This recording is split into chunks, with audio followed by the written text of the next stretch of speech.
welcome to Activity Quest, the podcast that's packed with stuff to do. In this week's episode, Adam's off to the Sherlock Holmes Museum on Baker Street, and we're finding out about starlings with Jill from the British Trust for Ornithology. My name's Bex, and every week we go up and down the country on the quest for something epic. This week, Adam's got his detective hat on. He's visiting the Sherlock Holmes Museum in London to find out more about that fabled, fictional, excellent detective.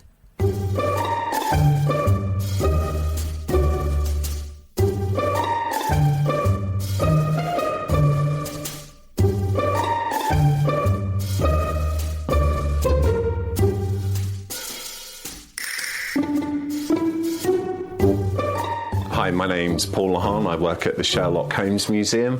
I've been here for several years and I often give guided tours around the museum and occasionally work as the Victorian Bobby as well on the front door.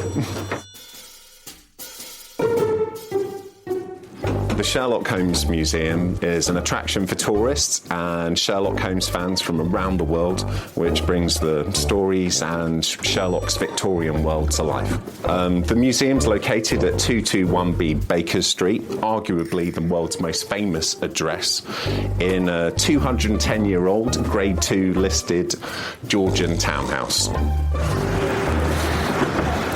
Okay, so you can see as we approach the entrance here, we've got the traditional Victorian Bobby on guard with the cape as well. Good afternoon. Got a fine uniform. Good morning, sir.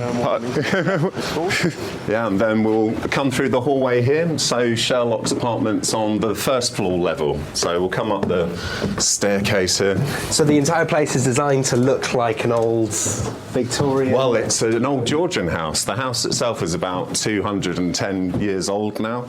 And the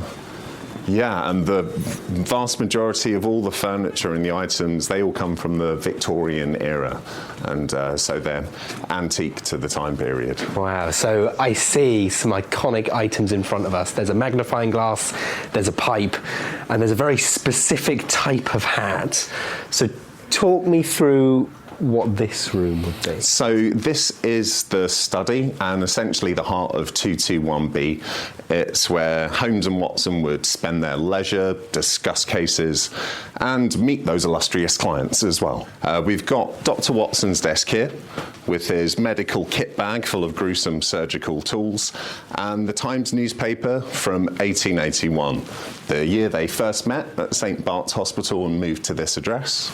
Over in the corner there with that nice lamp is Sherlock's desk with his chemistry set for what we would now describe as forensic science, and of course his famous Stradivarius violin, which he would play to ease that busy mind.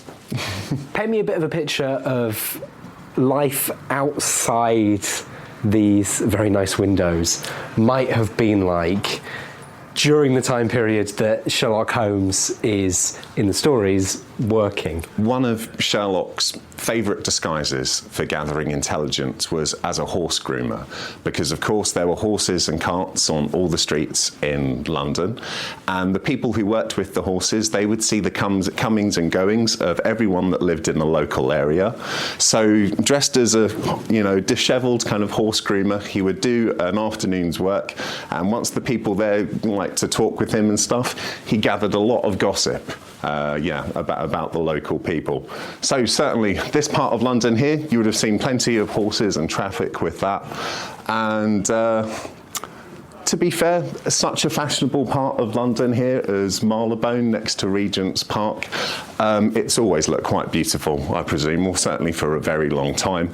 This part of London was very fashionable and still is.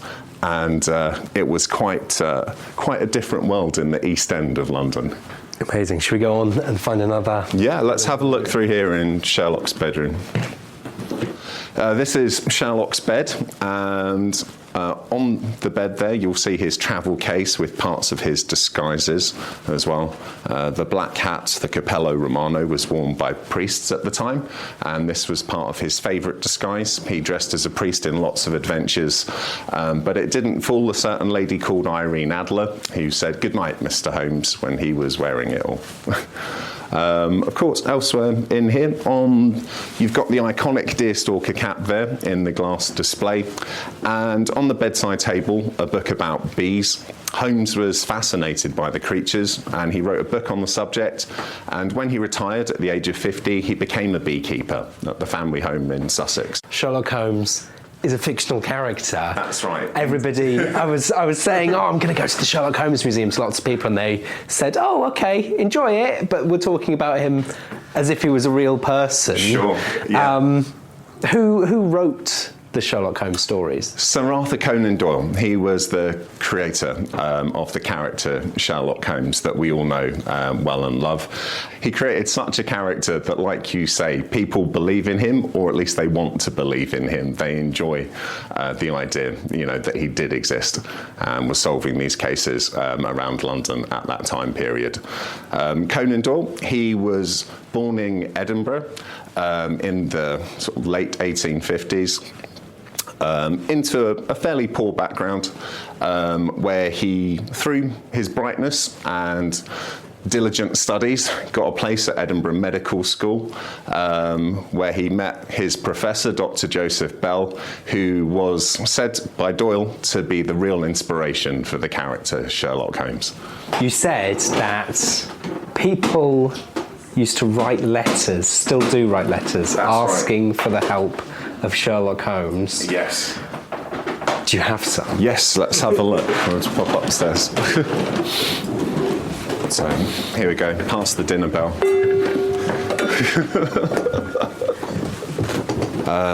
Yes, so underneath the head of the Hound of Baskervilles here, many letters from over many years from all different places in the world. I'm not entirely sure how to react to these. So we've got one that's obviously from, is that China? Sort of Chinese letter-headed paper. And it seems to be professing love for Sherlock Holmes. Another one from the US. I've been reading your stories in school and they're excellent. Why do you think the stories have kind of lasted so long? I believe that many people worldwide, when they think of London, they think of London in that Victorian era. They think of the world of Sherlock Holmes and, of course, the notorious world of Jack the Ripper too. The gaslights, the cobbled streets, the fog and things like that. So it's quite a romantic notion of London that people will always be interested in. And not only that, the stories are somewhat timeless. Holmes is a really enjoyable character. Yeah, many people admire him. He was something of a superhero, but instead it was brain power that was his superpower. And of course, each generation typically has a new actor that will inspire them to be interested in the books, be it Benedict Cumberbatch or Millie Bobby Brown or Basil Rathbone or Jeremy Brett. Each generation seems to have someone that will be Holmes for them. Yeah. Thanks, Adam. Now we're stopping in right now with Jill from the British Trust for Ornithology.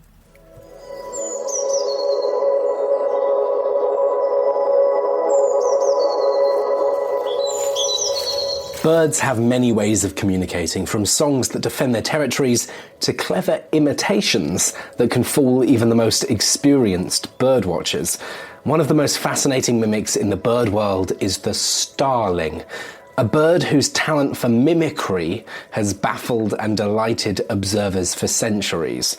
Today we explore their remarkable abilities with someone from the British Trust for Ornithology. Yep, so I'm Jill Birtles and I am the Waterbird Surveys Organiser at the BTO. So I work with our volunteers that carry out a couple of our citizen science surveys. So we have the Wetland Bird Survey and also the Heron Recensus. So I organise those surveys and collect the data for those important species. Citizen science is an essential part of conservation, bringing together everyday nature lovers to help monitor bird populations. Ordinary folk like you and me who have a real passion for wildlife and the great outdoors and want to sort of give back and contribute to what we know about those wild places and our wildlife. So they take part in surveys completely free as a volunteer, go out into their local areas or maybe a bit further afield and collect specific data which they feed back to us and which we use for kind of keeping an eye on our wildlife and see how they're doing, what the population levels are like, and sort of, really help us gain a picture of our wildlife that we all, love and gain benefit from. One of the birds that Jill has encountered time and time again through these surveys is the European starling. It's an incredibly social bird with an almost magical ability to mimic sounds from its environment. Yeah, 100% true. They're really, really good at mimicking other birds, and not just similar birds, but completely like birds of prey. They're really good at mimicking. I've been caught out in my own garden thinking, there's a buzzard nearby. I haven't seen a buzzard from my garden before. And then I don't see one and I go, oh, it's the starlings at the top of the tree, just calling like a buzzard. They're really clever, and they can just learn by hearing other birds and sort of mimic them. Scientists believe starlings may mimic sounds for a number of reasons. Some think it helps them blend into their surroundings, while others suggest it could be a way of confusing predators or rivals. Their ability to copy not only birds but also mechanical sounds like car alarms and mobile phone ringtones only adds to their mystery. So whether they're mimicking a predator, swirling through the skies in a murmuration, or chattering in the treetops, starlings are truly one of nature's most fascinating birds. Through conservation efforts and citizen science projects, we can help ensure that these remarkable birds continue to amaze us for generations to come.